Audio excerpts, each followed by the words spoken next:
मैंने आपण मैंने समस्ते केमती अछंती आशा करी समस्ते भल थे। आज पाग भी भल वर्षा पाग होती। तो आज मंगलवार तो आम घरे किसी भी आइंस हुए तो यहाँ बटम छतुआ आसिकी सोरिष बटा देखी गोटे रेसिपी करी आ से रेसिपीटा आपण मान सहित सेयार करी।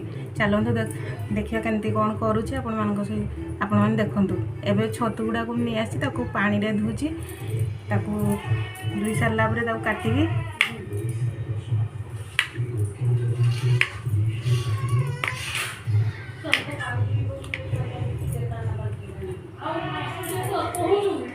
रेसिपीटा मो शाशुघर ये शिखी तो मुझे प्राय जानी ये छतुरे काजू फाजू दे कले भल लगे आला पकोड़ा चिल्ली कले भल लगे।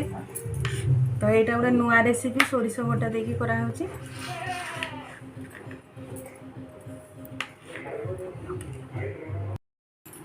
आमर छतु कटा हो गला। छतु कटा पर मसला ये सोरिष नहीं पियाज आउ रसुण ताकू मु ग्राइंडिंग कर सारे तापर मु कला बेले देखेबी केमती कौन कर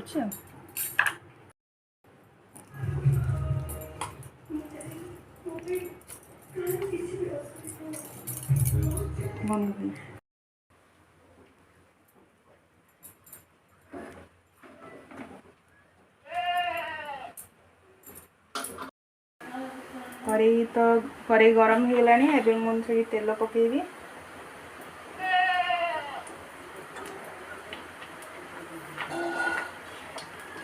तेल टे गरम हो गला जो छतु गुड़ाक काटिकी रखी पकई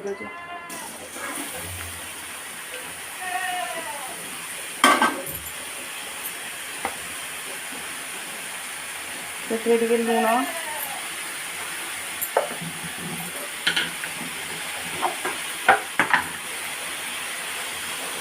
हल्दी पकई भाजी देवी।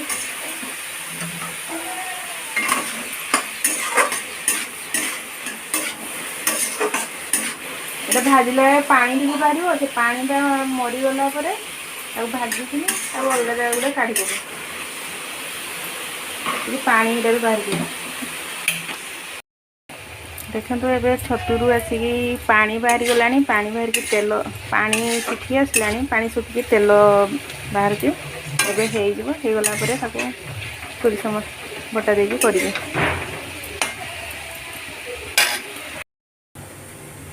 देखो तो ये जो तेल देती तेल पूरा अलग हो बाहरी छतु भी फ्राए हो गई।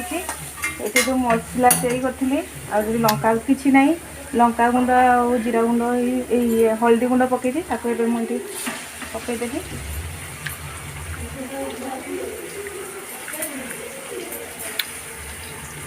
पकई सारा पानी आ सहित मिसई देकिन फ्राए करदेवा।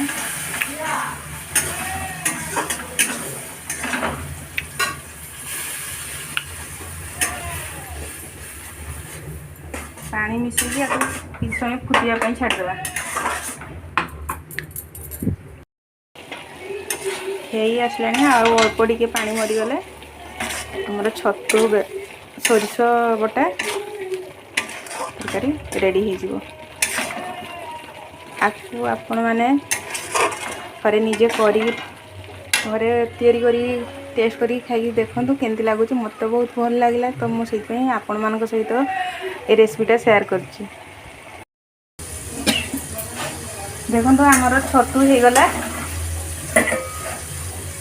पानी मरीगला मैंने छतु पूरा तैयारी हो गला।